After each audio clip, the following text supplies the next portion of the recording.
previously on Talk That Talk. Because Mario, for me, this show is not about negativity. This show is Right. about making Right. sure that we are doing things to advocate for our community. But it's funny, Mario, when we were talking about all these things that were positive, about Right. your band doing fundraisers, about Right. Quan's band and all that stuff, we couldn't get a comment on the side.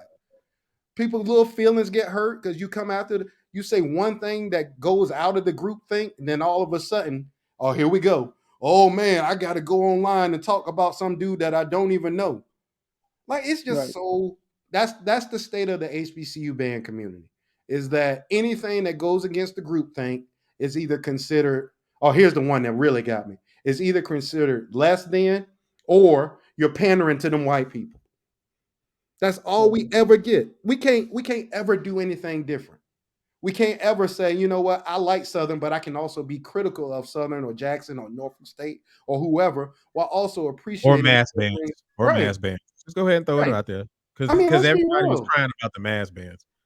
And if these mass bands, y'all, if we approach them differently, they would definitely be a great thing in getting kids during the summer involved in something. Yes, I teach drum corps. I guess that's a bad thing now. I've taught drum corps since 2005. I've won 2 world championships. My ring are right here if you want to see them. I think I know what I'm doing. But for to have to come up here and constantly address people that couldn't even shine your shoes, and they up here can tell you about what your band is supposed to be doing. And boy, we can't say nothing about them. Never mind, they get online every week and tell somebody how they band sucks. These are kids out here. These are students. And y'all are adults, 30, 40 years old, telling students they suck. Yeah, that's supporting the community.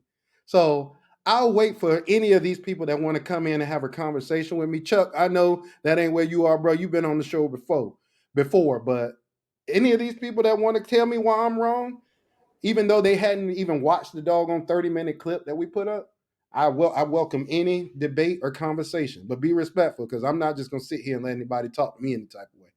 So there we go. That's all I have to say. Go ahead, Chuck. I'm sorry, bro.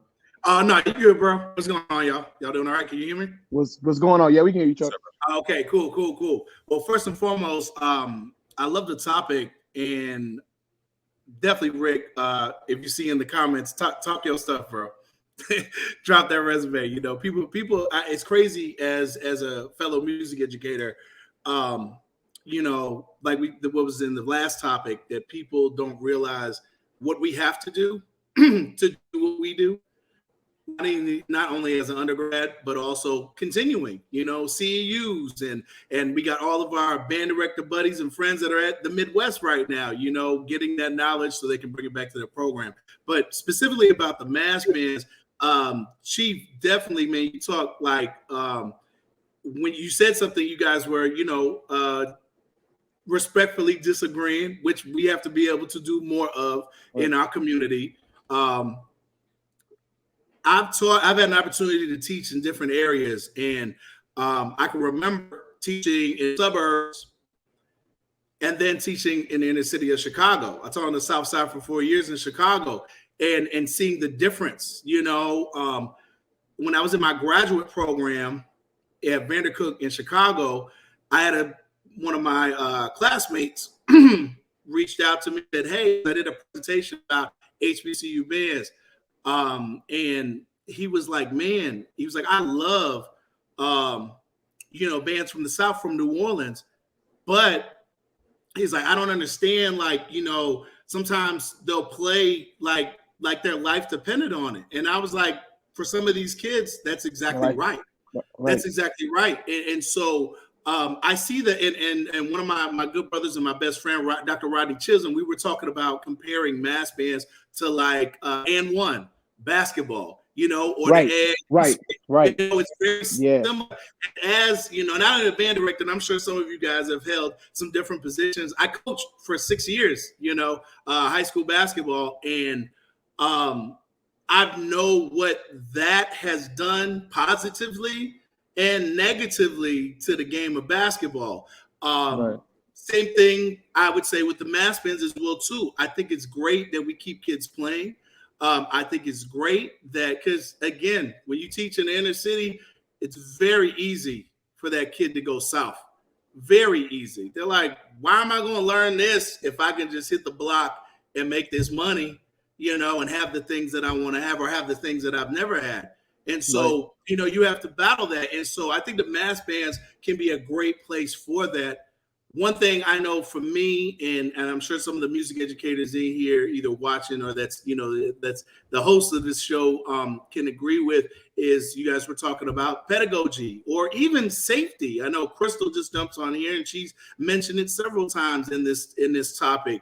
Just the organization standpoint or the safety. We know as educators that we have to have all of our I's dotted, T's crossed. I mean, I have to put in bus requests a whole month before I can even get a consideration. And not saying that because I've seen, and I'll say this, I've seen some mass bands over the last few years, like really get their house in order, like establishing LLCs, providing scholarships and things like that. I think that's great. I think that's the direction that we need to go to with those things. But there has been, I know I've seen, only can speak for me, I've seen sometimes, some different, some things that have happened that haven't been too positive, and again, like Rick was saying, when you have, I don't know, somebody in their 30s, their 40s next to somebody is, 14, 15 and things like that. Like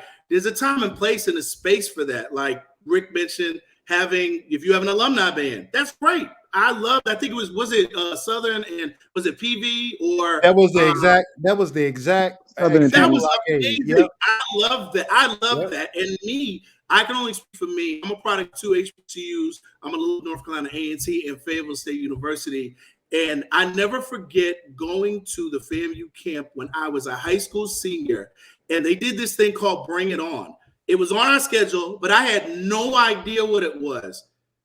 And those alumni came back in drones. And the first thing that I heard was Rolling Thunder and them sweeping the field 8-5. When I first saw those guys come on the field, I was like, man, what are these old guys going to do? Man, they played like they didn't miss a day of rehearsal. Remember homecoming a couple of years ago, Chuck, when Southern did that alumni band that was just as big as the actual band, and it was like they looked like Southern. Like it was great. And that's great. That's inspirational. I still remember that to this day. And I said, when I get into college, I get in the band, every opportunity that I have, I'm going to be an alumni band when it's the right time and the right space.